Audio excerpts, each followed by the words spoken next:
So I was explaining, this is spectrum, how it works really. Could be understood through waves of sound or light waves. This to understand quantum properties of light. It can as well would allow you to understand what the spectrum, but it has great utility in social science and in economics.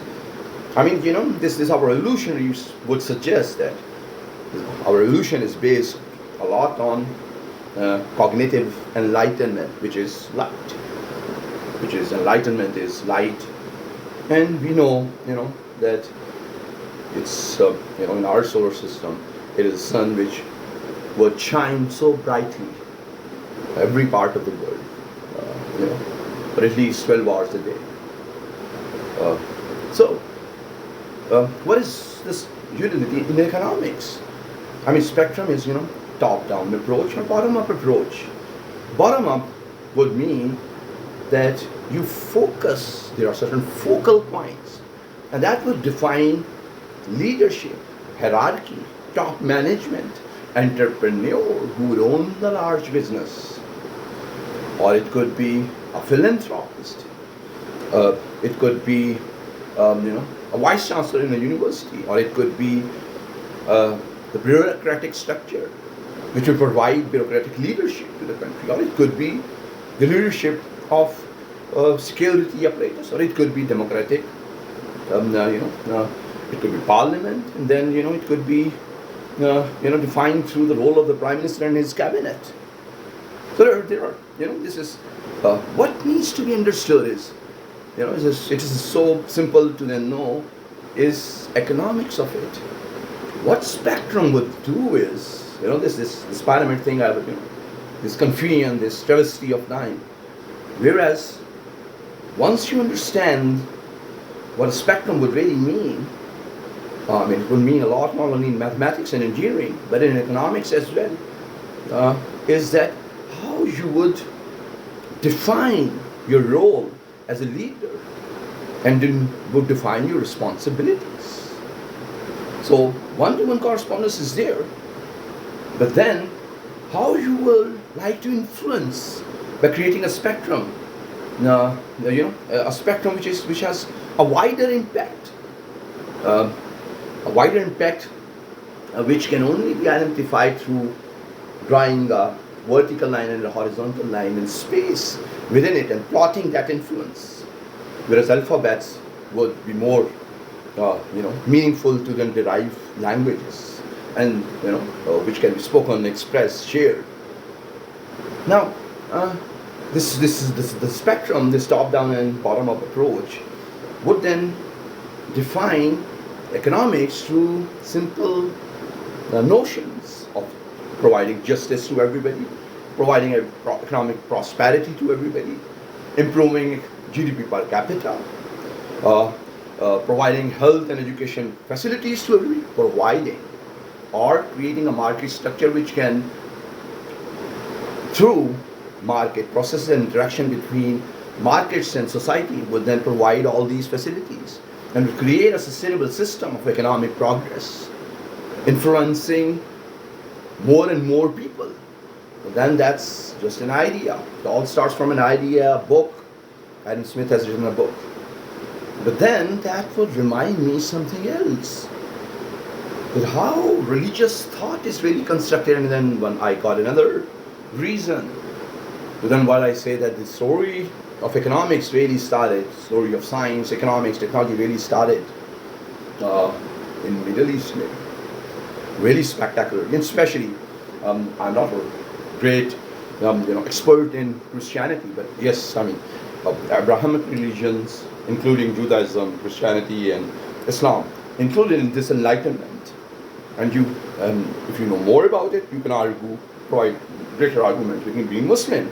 I can provide certain identifications that can be made through little knowledge that I have, this basic knowledge as a Muslim I have. Yes, with that understanding, you would have a monolithic religion where not only leadership is decided, but not only your leader would have one-to-one correspondence with the Creator, the most abstract and majestic concept of a creator. But then the real purpose is not that one-to-one correspondence, but to create a spectrum. Uh, Earlier it was called Vyasita Medina. It was, a social justice system was introduced. A welfare state, foundations of a welfare state were made. And economic prosperity would be identified nevertheless through business processes, and while practicing ethics, trust, values like these, kindness in businesses as well as in social lives. You only find that, so that's amazing. That's an amazing story. But then there is more to it to take a good guide from, because it's a three-dimensional world. You want to increase the spectrum. And what is the 360-degree spectrum? You want to enlighten the world with one purpose: peace, prosperity, enlightenment, knowledge creation, technology creation, scientific reasoning, logic, and social, economic, political, and legal justice systems. And then you would find earlier references to globalization. Arabs traveling to the world around, finding, traveling at sea through ports and, with horses, all across the land, all the continents. And then, amazing, modern economics will be formulated. And then technology world is created. Here I am sitting in Pakistan, and I'm expecting that my blog is being read, or this video is being seen across the spectrum, the complete spectrum. But then there is more to it. We need to find the context of humanity, not only on planet Earth, but maybe our interstellar context. It is simply increasing the spectrum. So spectrum is, it's this serious science, my friends. It's a serious concept in physics. Spectrum of sound, spectrum of light, quantum properties of light, Einstein's general theory of relativity. They're all based on these basic. So 5G technologies, engineering, spectrum is one of the most important understanding. So then, see how this. It's a scientific story, my friends, where just not by understanding that what is the purpose, despite every human being having a full right to think himself or herself as the most important person in the universe, would then find the right context of himself or herself across the world or the society they live in. It all depends on exposure and knowledge. I've been traveling to United States of America, Canada, Europe. I've been to East Asia or to Middle East, and so this all depends. And human rights would then, how much time it took the world to, this autocratic thinking that might exist in ancient Egypt would then create a socially conscious world. Religion, my friends, is one of the most important stories. In Abraham religion are one of the most significant stories to make what the world today is. It is naturally the world was bound to be a technology world, to be transformed into a digital world. Imagine we are trying to contact interstellar spaces. It's kind of a digital technology, similar. We are connected through digital economy and social media, and we follow news which have, every publication has digital presence. So what we are doing, an American would tell a Pakistani, if the Pakistani would know the address of the blog post or the website, would then be able to read about the information about anything happening in the United States of America, thousands of miles away. Or if I can write something, maybe an Indian or maybe an American, or maybe a Japanese would read it. You know, this is it's following simple law of spectrum. This understanding that this inherent understanding that responsibility will define your value in the society, your contributions, your struggle, your hard work would then define it, and it would define power as well. While children would be, you would be kind to children. Economic processes, scientific methods, the digital world should be kind to children, because children are somebody with this, or elderly, they are defined with less of a power. I mean, as parents, we have power, we have responsibility, we could influence the behavior of our children, and then children of the world. You get a great song by some great artists about the children of the world.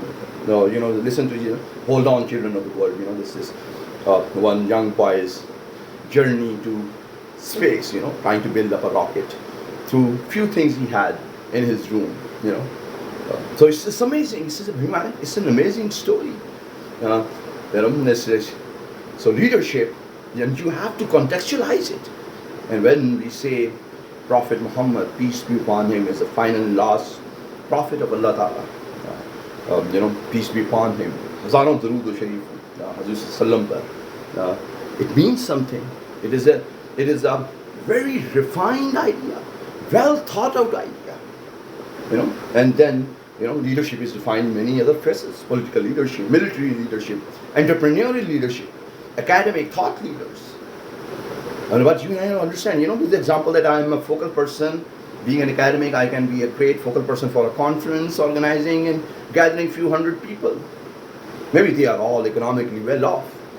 A politician might have a lot of diverse gatherings with laborers, with women, with children, with rural population, with rural area, people of rural area, or with urban elites.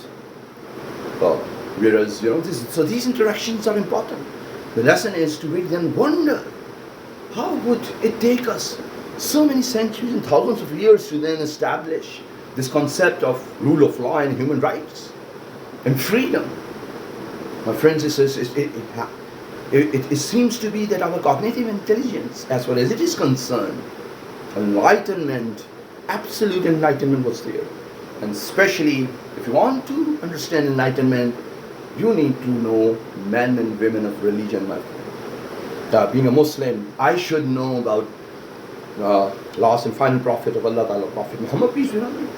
But all the prophets who were mentioned in Quran Sharif, as well as companions of Prophet Muhammad, the greatest men and women, as well as the noblest of the families, family of Prophet Muhammad, peace be upon him. And then I might expect that, I might learn something about even the modern world with the right context. And that's the story I wanted to tell you. But then, there is interesting preface to it. So, I was wondering that, something which is, angle, reflection. How about, I am looking straight, but I'm looking at the camera, but imagine, this camera, which is emitting a video, which is light, it works through plasma and light, would actually be placed, it is, I'm making a straight line, but it is really present tangent to me, far away in the extreme corner of the room. So how can I see myself in my mobile phone, whereas the mobile phone is really placed, you make a L, and it's really placed at the extreme end, where it might be, to my context, it will be horizontally then placed somewhere in the extreme corner of the room, other corner of the room. Yes, my friend, that's interesting. We look at, our vision, would make an A. It's a straight vision. Whereas, the animal kingdom, the mammals, the less intelligent ones, mostly would have vision which is kind of a vision which is, it's not they don't have a vision which we're like us. They have a more defined vision might be 360 vision, or it might be 180-degree vision. We have a particular vision. That needs to be understood. Really, this is evolution. We have some links to the interstellar constellations and star systems, physics of it, how we would, this light bending.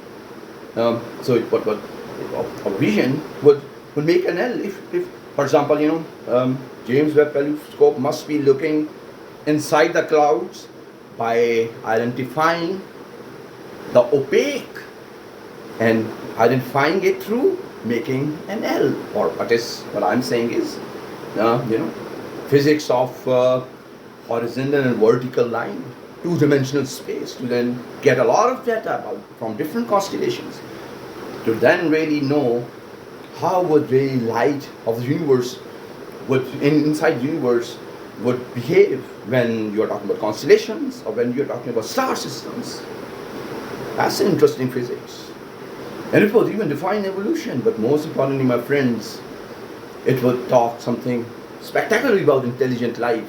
Intelligent life, which we have, we look at from straight vision, we have straight vision. The possibility of making an egg would then allow us to then be grounded in our cognition to the context of our times, but always designed to create a spectrum. It is a constraint as well as the great power. Same thing, it's not about physical power. A lion or a rhinoceros one might have 4 feet and they are more powerful, but we are constructed aesthetically and represent an intelligent design, one of the most brilliant intelligent design anyone can think of. And therefore every aspect would represent it. Our hands, our feet, how our vision is constructed, how we speak so many languages. But then, just speaking about vision would then allow us to look around for other in our company, other of human race, and share with them stories, first by telling them, expressing them through languages, then writing about those stories. Then, what we have seen, what we have experienced, what we have tasted, what we have smelled, what we have felt. And then tell yet one of the most brilliant stories, creating a global spectrum that is represented through digital world, my friends. Looking at the computer screen in a mobile straight and creating one of these millions of videos or blog posts or news articles or movie business, or artistic presentations, to then share it with the world and eager to share it with the universe and interstellar civilizations as well. That's an interesting perspective to then, could be just understood through one simple alphabet. The Y and A would have a shape like this, whereas if you make the triangle three-dimensional, a whole world of knowledge will open for you as far as, logic, deductive logic is concerned. And it's not really knowledge creation. It's simplifying things.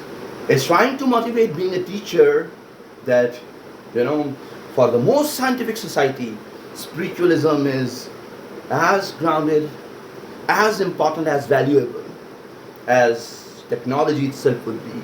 And every application, purpose, context to the future technologies would be guided through spirituality and religion, my friends.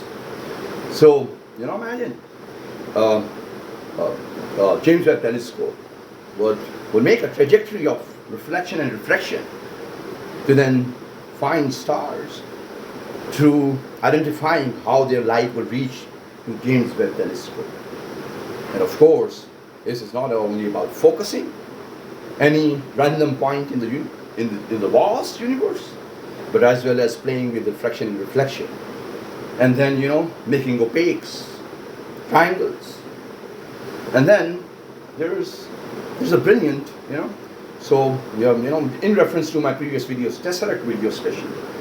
So what is it is, without a perfect sphere, you cannot really make a triangle. A triangle will stabilize the shape of the sphere, my friends, and then within the triangle you will find a tesseract, a cube which will have a tesseract. This, if it's a technology, if it's a cognitive understanding, that's how you would identify it. A fixed sphere would have stability through a triangle, and within a triangle there would be, squares or rectangles. But then, of course, Earth is a very small speck of, this can be seen. It's a small speck of particle, if seen from millions of miles away from Earth or the solar system. So there must be a greater tesseract working. At least intergalactic tesseract might as well be working. Who knows? It might be explained through dark matter or black holes. I mean, who knows? I mean, even this Abe would say something spectacularly about how distance, through Einstein's theory of relativity, how distance could then be controlled or understood to then allow singularity or point of singularity, which is represented by a dot or a black hole. I mean, and then, working with geometry and the physics of triangles and spheres and understanding tesseract really allow us to know more about black holes. And it's an interesting thought. So that's what I wanted to discuss. And this is a simple alphabet A will open up the world for you. Whereas reading Shakespeare is far more interesting and fruitful and useful, my friends. But then, yes, let's have world peace. President Trump is rightly being respected and known for world peace. And Pakistan is a country which has really worked hard. Pakistani nation, Pakistani military, Pakistani police, Pakistani businessmen, Pakistani politician, Pakistani common man and woman have worked for peace, to establish peace and economic prosperity in their country, and they have every right to then have peace in South Asia or have peace in their lands, both locally and nationally. And yes, President Donald Trump, all my wishes, my sincere prayers, and with the